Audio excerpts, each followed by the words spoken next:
Assalamualaikum warahmatullahi wabarakatuh. Alhamdulillahilladzi akrama ahla sunnah wal jamaah wa adala ahlal bid'ati dhalalah. Wassalatu wassalamu ala man ahabbal jamaah Sayyidina Muhammad ibn Abdillah. La hawla wa la quwwata illa billah. Amma ba'du. Kepada seluruh siswa kelas 12 SMK yang saya cintai, alhamdulillah pada saat ini kita bisa berjumpa walaupun lewat video sebagai bentuk pembelajaran yang mudah-mudahan akan bermanfaat bagi kita. Pada kesempatan kita kali ini kita akan berbicara masalah ketentuan waris dalam Islam ataupun hukmul mawaris. Mawaris itu jamak dari kata mirasun. Jamaknya mawaris. Apa itu mawaris ataupun miras? Yaitu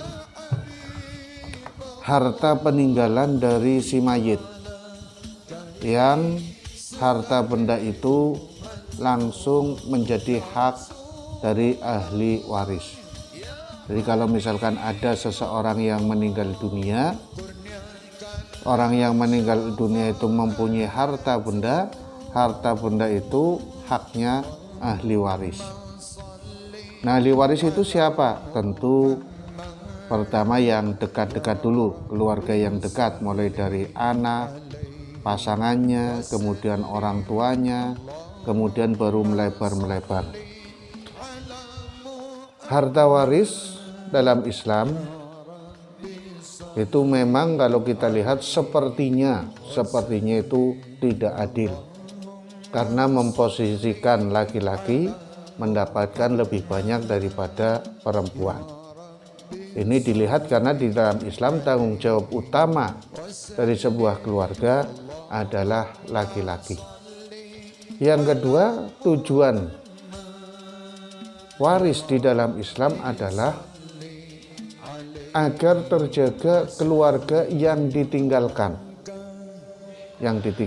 oleh orang yang mempunyai harta, agar harta itu tidak menjadi rebutan. Kadang-kadang harta itu menjadi rebutan, maka yang akan terjadi adalah pertengkaran, bahkan sampai bunuh-bunuhan, sampai terputusnya tali silaturahmi. Ada beberapa pembagian harta waris, baik itu menurut adat istiadat ataupun menurut hukum dari negara, ataupun mungkin juga hukum-hukum yang lain. Nah, dalam Islam ini sebagai salah satu solusi, barangkali dalam pembagian itu tidak sesuai, baik itu menurut adat istiadat ternyata tidak sesuai, ataupun menurut keinginannya diri sendiri tidak sesuai bagian antar bagian, ataupun menurut negara juga tidak sesuai menurut dia, ya silahkan mengambil tata cara penghitungan dari konsep Islam itu. Tetapi ketika kita yakin bahwa sudah mau memakai konsep Islam, maka semuanya harus sadar semua, berapapun saya mendapatkan bagian, tetap akan menerima dari bagian yang telah ditentukan lewat Al-Quran atau keterangan hadis Nabi Muhammad Sallallahu Alaihi Wasallam. Jadi inti sebenarnya dari waris dalam Islam adalah agar tidak terjadi kekacauan ketika pembagian harta waris.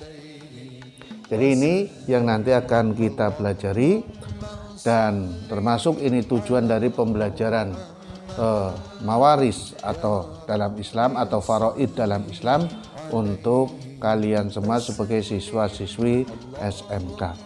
Kemudian yang kedua, siswa diharapkan mengetahui sebab-sebab mendapatkan harta waris. Ada beberapa sebab orang itu mendapatkan harta waris. Yang pertama, sebab nasab, karena keluarga, kakak, adik, ataupun sebagai ayah ataupun sebagai anak. Nah ini pertama nasab, ini yang paling dekat. Yang kedua perkawinan Bisa jadi suami istri, kemudian suami meninggal, istri mendapatkan waris, ataupun istri meninggal, suami mendapatkan harta waris disebabkan karena pernikahan. Kemudian seagama, sekeyakinan, misalkan ada satu orang yang kaya raya, tetapi dia itu tidak mempunyai keluarga, jomblo tapi kaya. Kemudian dia meninggal dunia karena tidak mempunyai keluarga, maka bisa dipilih orang-orang yang paling dekat dengan orang yang meninggal tadi yang tidak mempunyai keluarga, ataupun sudah berpesan nanti harta waris saya untuk orang ini, tetapi orang itu adalah kaitannya dengan seagama, karena kalau lain agama tidak mendapatkan harta waris. Kemudian yang keempat, karena membebaskan budak. Dia membebaskan budak, ternyata budak itu setelah bebas, kemudian dia bisa bekerja, kaya, kemudian meninggal. Nah, termasuk orang yang memerdekakan awalnya, dia bisa mendapatkan harta waris dari budak yang telah merdeka, yang kaya itu. Ini sebab-sebab mendapatkan harta waris. Kemudian seluruh siswa juga diharapkan mampu ya mengetahui penyebab orang itu tidak mendapatkan harta waris. Secara keluarga, nasab, dia mendapatkan. Secara pernikahan dia mendapatkan harta waris. Tetapi ada sebab-sebab dari sebuah perbuatan itu atau keyakinan itu menyebabkan dia terhalang tidak mendapatkan harta waris, walaupun dia nasab, walaupun dia musyaharah, ataupun akibat dari pernikahan. Apa saja? Yang pertama, karena dia seorang pembunuh. Karena dia misalkan anak nunggu orang tuanya kok nggak mati-mati, orang tuanya itu punya harta yang banyak, kemudian anaknya itu tidak sabar, kemudian dia membunuh orang tuanya, maka si anak itu walaupun anak kandung, dia tidak mendapatkan harta waris. Ataupun anaknya orang kaya, bapaknya kerek, ternyata bapaknya membunuh anaknya supaya menguasai harta bendanya, baik lewat warisan atau dikuasai semuanya. Ini juga orang tua yang membunuh kepada anaknya tidak mendapatkan harta waris. Kemudian seorang budak, ada satu keluarga kaya raya mempunyai anak 5, kemudian yang satu ternyata menjadi budak. Ini kaitannya dengan budak, ini sebagai hukum saja dia tidak mendapatkannya, walaupun sekarang ini, zaman ini sudah tidak ada perbudakan itu. Sekali lagi, untuk saat ini sudah tidak ada perbudakan, baik di dalam Islam ataupun dalam agama-agama yang lain, ataupun dalam ketentuan hukum negara, perbudakan itu sudah tidak ada. Kemudian yang tidak mendapatkan harta waris lagi karena ada keluarga yang murtad. Murtad itu keluar dari Islam. Kemudian kalau murtad itu berarti asalnya tadi Islam, kemudian dia keluar dari Islam, kemudian ternyata si murtad ini orang kaya, maka dari keluarganya yang dekat-dekat itu tidak mendapatkan harta waris. Ataupun ternyata yang meninggalkan adalah bapaknya, yang meninggal dunia adalah bapaknya. Nah, si murtad ini tidak mendapatkan. Atau beda agama. Nah, kalau beda agama ini dari asalnya. Kalau murtad itu berarti asalnya Islam, keluar menjadi agama lain. Kalau beda agama berarti dia itu memang benar-benar beda agama. Jadi hakikatnya kalau ada orang yang menikah beda agama, itu ketika meninggal dunia salah satunya itu tidak bisa mewariskan harta benda masing-masing. Kemudian yang keempat, ini yang perlu kita ketahui dan termasuk yang harus diketahui oleh seluruh siswa dalam pembelajaran ini tentang bab waris ini, sebelum harta waris dibagikan harus ada beberapa harta itu digunakan. Satu, untuk bayar hutang. Barangkali si mayit itu mempunyai hutang. Jadi pertama kali yang harus dilakukan ketika meninggal dunia, keluarga dikumpulkan, kemudian coba dicari apakah si mayit ini pernah punya hutang atau tidak. Ataupun justru dia berhutang kepada orang lain. Berhutang atau menghutangkan maksud saya. Dan ini harus dicari.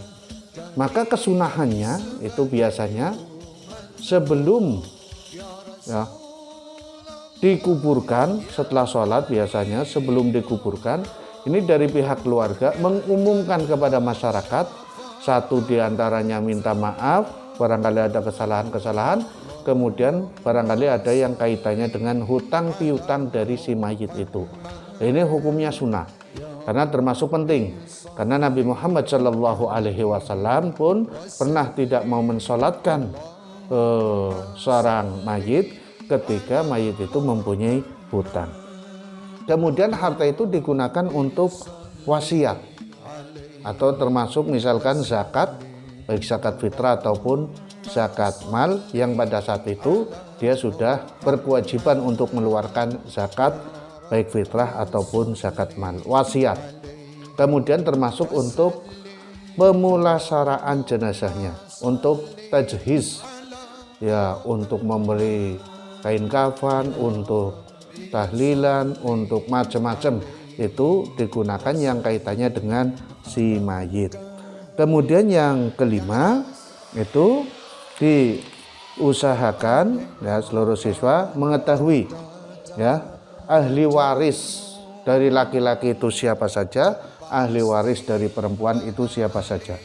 Kalau ahli waris dari laki-laki itu ada 15, ayah, kakek, anak laki-laki, cucu laki-laki dari anak laki-laki, saudara laki-laki sekandung, saudara laki-laki seayah, berarti paman, saudara laki-laki seibu, anak laki-laki dari saudara laki-laki kandung, anak laki-laki dari saudara laki-laki seayah, saudara laki-laki ayah sekandung, saudara laki-laki ayah seayah, dan terusnya. Kemudian dari pihak perempuan ada ibu, ada nenek, ada anak perempuan, ada cucu perempuan, dan lainnya. Ini yang harus diketahui. Kemudian juga seluruh siswa harus mengetahui bagian pasti furudul muqaddarah yang telah ditetapkan di dalam Al-Quran. Itu ada yang mendapat bagian 2/3, ada yang mendapatkan setengah, ada yang mendapatkan 1/3, ada yang mendapatkan 1/4, ada yang mendapatkan 1/6, ada yang mendapatkan 1/8. Siapa yang mendapatkan bagian-bagian pasti itu? Silahkan baca lagi di buku LKS atau buku-buku yang lain yang berkaitan dengan hukum mawaris. Ini tujuan pembelajaran tentang mawaris. Diharapkan seluruh siswa itu mampu mengetahui secara jelas dari poin-poin yang pertama, kedua, ketiga, dan keempat. Dan sebagai satu tugas, silakan membuat resume, membuat kesimpulan kaitannya dengan mawaris, dan barangkali ada hal-hal yang perlu ditanyakan, silakan ditanyakan baik lewat komentar di bawah video ini ataupun lewat diskusi nanti ketika kita bertemu. Mudah-mudahan bermanfaat. Assalamualaikum warahmatullahi wabarakatuh. Alangkah indahnya hidup ini, andai dapat ku tatap wajahmu, kan pasti mengalir air mataku karena pancaran ketenanganmu. Ya Rasulullah, ya Habiballah, tak pernah ku tatap wajahmu. Ya Rasul